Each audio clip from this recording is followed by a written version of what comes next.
Welcome to Down Home Horror, where we keep the hall lights on for you. Today, for our Shudder Sunday, our second one in a whole row, we are going to be talking about the movie Gwen. And what a journey that was for us.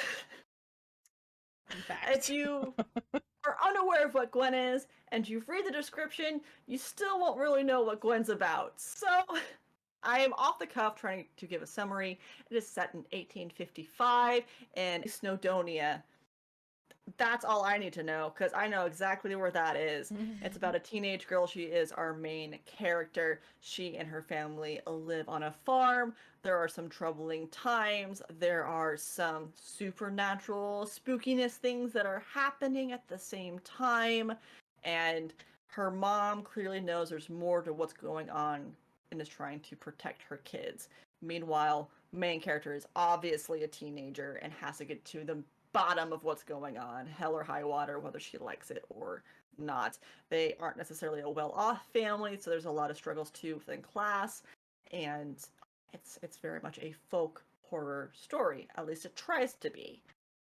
I know we were talking off screen, Amber, and talking about what is folk horror, and you did good. You got us a definition, right? I got a whole ass definition for us. So, according to Wikipedia, folk horror is defined as a subgenre of horror, obviously. What? Yeah. That uses elements of folklore to invoke fear and foreboding. Typical elements include a rural setting, isolation, Okay. and themes of superstition, folk religion, paganism, sacrifice, and the dark aspects of nature. Although related to the supernatural, folk horror usually focuses on the beliefs and actions of people rather than the supernatural and often deals with naive outsiders coming up against these themes. Worth mentioning too, well, we have given now this wonderful definition of folk horror and a synopsis of what the movie's about. That's as much as we're going to do as far as spoilers go. And we want you to go on and visit Shudder yourself and check this movie out. We are going to talk about some of the highlights, or at least the pieces that stood out to us. It's going to be a shorter episode, but we thank you for being here and joining us on this little adventure. Hey, okay, so you gave the definition of folk horror, and I feel like this is technically a folk horror story, but I also don't think it is a folk horror story. Interesting. Um, like you said, it checked the boxes of some of those elements. I think for me, what really stands out is having an outsider come in, and I think we're missing that element, right? Our main character is in the location. But I'd love to hear your thoughts. Initially, I didn't think that there was really much to the story, really at all. But after defining what folk horror is supposed to be, I kind of see where it was going, especially like you said with Gwen being a teenage girl. When you kind of take yourself out of being a viewer and put yourself in her perspective, she doesn't Mhm. really know what's going on either. We're viewing this from the perspective of a teenage girl, so we're getting as much information as she is, and she's a kid, so she's not really understanding what's happening either. So I appreciate that aspect of it. Um, I'm glad that you brought up that our main character is a teenager, right? One of my favorite things in horror is exploring the theme of family trauma, sickness, danger through a kid's lens. Inevitably, they take it as like a monster in the closet, right? Because that's what kids understand. Kids don't understand big real life problems. They understand shadows, right? They understand supernatural. I think a good example of this is Oculus, right? Mm-hmm. And how that story is flashing between the kids and their parents being possessed. But were they really possessed, or was Right. that just the way that as little kids can understand an abusive situation? And they like do such a good job of explaining that in Oculus, um, that that's what I held on to more for this. That I had such a hard time finding the supernatural elements because I didn't feel like we had enough of a base to make it feel supernatural Right. or suspicious in nature, right? Like, oh, these things have to be something other than what they are. I never felt like it was ever so extreme, like, what could possibly do this? It's like, I think we kind of obviously know what did this. Even with the girl, I feel like it was a failure on the part of this. I really wanted to like this movie.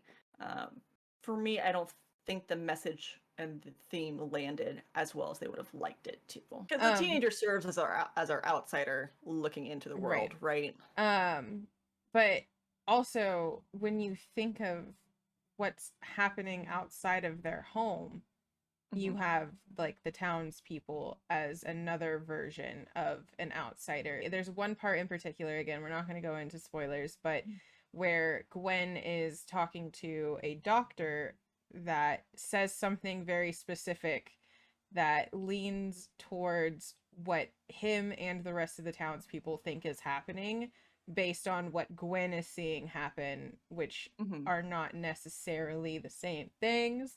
Nah. But but they again have that perception that something is not right. But their perception, I think, is very, very different to what Gwen's is. I feel like if you enjoyed The Witch, if you enjoyed, I believe it's The Northman on Netflix as well, there is a slow pace to this. It felt kind of like a slow burn that never actually ignites into anything. There is... The climax is literally within the last 5 minutes. There really isn't a whole lot going on until that last 5-10 minutes. And it is a genre of movie that I personally am not sold on most of the time. But I can recognize, like, I could tell The Northman was a good visual show. Like, I could tell it was good even though I didn't like it. Which I felt like it was trying too hard to be like The Witch.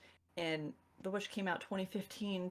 This came out in 2018. So, like, that's just enough time to see the popularity of this first movie. Quickly write a script because you were inspired and or you thought it was a cash grab, whatever it was going to be, whatever the case. Cast it, film it, produce it, get it out there. Like that's about the right time frame if you were lucky to get your movie pushed out, right? I think one of the things I would say for our viewers as you watch it, and I'd be curious your thoughts too, Amber, of course, consider the setting. Consider how the setting plays a part within the story. For The Witch, you know, it's witch trials. It is very purposeful. What is it about 1855 Snowdonia and this town that makes this story important? Right. Is it just that they were like, oh, well, here's this cool backdrop, yeehaw, right? or does it have a purpose? And I've been sitting and chewing on it, and the only thing I can think of is like historically, contextually, which is like that's what you'd say about the witch trials. I just don't think it has the same impact. I think they had all the elements for the formula. It just did not have the kick that we were hoping for. At least I was hoping for. I have to agree. I think that scenery wise, it was beautiful. Like the shots, all of the shots are done really well, and the scenery adds to that aspect. But it doesn't add anything other than just visual appeal. Unless I'm missing something, there's no direct correlation to the story based on where they are and what their setting is. I like a lot of the cinematography in this. Like there's specific shots that they use. One in particular, just to name one, of it's from the shot is from the outside, and the mom is sitting on the inside looking outside through a window, and her face looks all distorted, and I absolutely loved that shot, especially being that it was that character that with all this shit going on, her face that looked like that just through the window. I was like, that is an amazing shot. So cinematography wise, it's really well done. But like you said, the actual setting itself doesn't add anything to the message or the story that they're trying to tell. I feel like it adds a plot point, but not substance. Right. It has its purpose, but doesn't really flesh out anything beyond the purpose of why it's there. Going back to your window shot though, that was one of the few things like, man, the symbolism of it all, right? What a great way to say, hey, someone looking out, looking in has a distorted view of what's actually happening. Beautiful, great shot. Yes. I agree 100%. Like that was one of their landing pieces. There was also another shot that I liked a lot, was the low shot going into the market, which is like mostly feet and stuff. And I don't know, I couldn't tell you the symbolism wise or anything like that. I just thought it was a really good cinematic shot as she's coming to market to sell some stuff. I was like, nice, good touch. I like it. I like it a lot. Well done. It's dark. It's gritty. It's lacking gravitas. Like that was my takeaway at the end. It was like it had potential. Couldn't quite get to lift off, like you said. Right. I will say the last 2 lines of the movie don't make up for the movie, but boy, the build-up was good. Like, I don't know what else to say without it being a big spoiler, right? But just know that it was impactful, and I think that was probably the best ending they could have had for this movie. I was kind of thankful it was done, and I was bummed that my first pick for Shudder Sunday was not more. I don't want to call it a bad movie, right? Right. I don't think it's as subjective morally as that. It just I expected more and different from what was presented. Right. Um, to be fair, my first pick for Shudder Sunday, I had seen already. So I had the benefit of already knowing that I decently liked the movie enough to talk about it. But from here is blind picks. There was one more thing that I wanted to add about Gwen. It kind of lands in the realm of cinematography, and I think that it's kind of atmospheric, like not in so much of a, like, again, The Witch, which, by the way, I went into this as it was starting and I literally said to myself over and over, don't compare it to The Witch, don't do it. But Don't do it. Here we are. But they're cousins, it's fine. Yeah. They're just cousins. But I think atmospherically, like, it's really cool. I like that it builds up the sense of dread and just that something bad is gonna happen. The only problem is that it never follows up on any of that. But the few bits of like intentional terror that they add are really fucking effective. I wasn't expecting them, first of all, especially after being cucked through most of it. But the few bits that are in there that you do get to see, they're effective. It's made me super uncomfy. So Uncomfy and I'd say sad. Another note I had written down, there's a lot of stuff here that for me normally would be an emotional trigger that would cause me to cry and be like super sappy or whatnot. But it never really quite got there. But I agree, like the scenes that they wanted you to be uncomfortable, you are uncomfortable.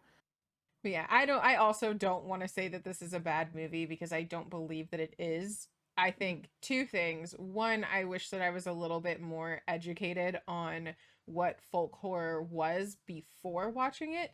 And the other thing, I think even regardless of that, it's not a bad movie. It's just not my personal cup of tea. So I think folk horror too, right? We get Children of the Corn. For me, that's folk horror, right? Is the town isolated? No. Is it rural? Yes. Are there outsiders that come in? Yes. Is there a supernatural element? Yes. Like for me, that is a more traditional, well, traditional modern, commonplace folk horror. This witch, Northern, artsy, the artsy version of folk horror. So I wouldn't feel too bad about like, oh, I wish I had been more educated. Hey, I like folk horror, and I went, right? Like, yeah. it could have been different. So don't put too much weight on if you had known more. I'd be curious if you watch it a second time, if you have more thoughts on it, but I just don't think that folk horror is my thing. and that's fine. That's fine. We try to keep these short and sweet, remember, so that way you can just get a taste, a nugget, a little bit of excitement, and maybe you watch it and you just say, "Hey, actually, I really like this part." What that means is they should probably put in the comments and let us know your thoughts on it, because we're all entitled to our opinion, and that's fine. um, be sure to like, subscribe for more Shudder Sundays, for more videos. Next Shudder Sunday is my pick, and I'm so excited. I picked Scare Package, which has a sequel, which I'm even more excited about just because there's 2 of them. Real quick, wonderful moment happened, right? Let's just talk about how our FNAF teaser trailer has hit over 1,000 views. Actually, at this point, it's 1.2. Yes. Right? So thank you, everyone who, hey, if you're here because of that, welcome. Hey, hi, how are you? Join us. Yes, yes. But I'm glad that you enjoyed that and that you decided to stick around. For everyone who just gave it a go, I really appreciate it. I know Amber does too. Yes, absolutely. It's actually really cool to see that happen in basically in real time, because I've just been Yeah. like, oh my god, looking at my phone like this is insane. So yeah, thanks. And people seem to be really enjoying our Evil Dead video too, which is even more exciting because we're working on an Evil Dead project. Are Yes, we not? we most certainly are. And I cannot wait to give everybody more information about that. It'll be soon, I promise. Expect a multi-episode series on the Evil Dead sometime this summer. We are looking for some fan interaction as well, not just fans of us, but fans of Evil Dead. So be sure to follow us on Twitter at Down Home Horror. Be sure to be following us here. Hit that bell so you don't miss anything, right? We love to say it. But also, hey, in the event that you get trapped on some island in or England or whatever, and there's a lot of creepy stuff happening, where can we find you? Where can we find more information about you, Amber? You can, well, it depends on what kind of creepy stuff is happening, because I don't know if I want you to find me if you're a part of it, you know? Sure. But you can find me on Twitter at Amber Blitz. I literally just word vomit about movies pretty much all the time. You can also find me on Letterboxd, also at Amber Blitz, where I definitely word vomit about movies all the time. You can find me over on Twitter at Roll4Alex, where for the most part I'm doing tabletop role playing, actual play things. So any kind of announcements there you can find on Twitter. Also, I've started getting back into streaming, so you can follow me on Twitch at Roll4Alex with 3 instead of an E. Long story. Don't have enough time to talk about it. Don't worry about it. Don't ask questions you don't want answers to. But currently, I am doing a lot of horror games, and that may or may not change. We're keeping it easy breezy, no set schedule there. So, best way to keep track of that is to also give me a little like there and watch for notifications. It's a good time, I promise. We have a hoot and a holler of a time. So, until next time, be sure to check under your bed for monsters because I can't. And I will not. Bye. Bye.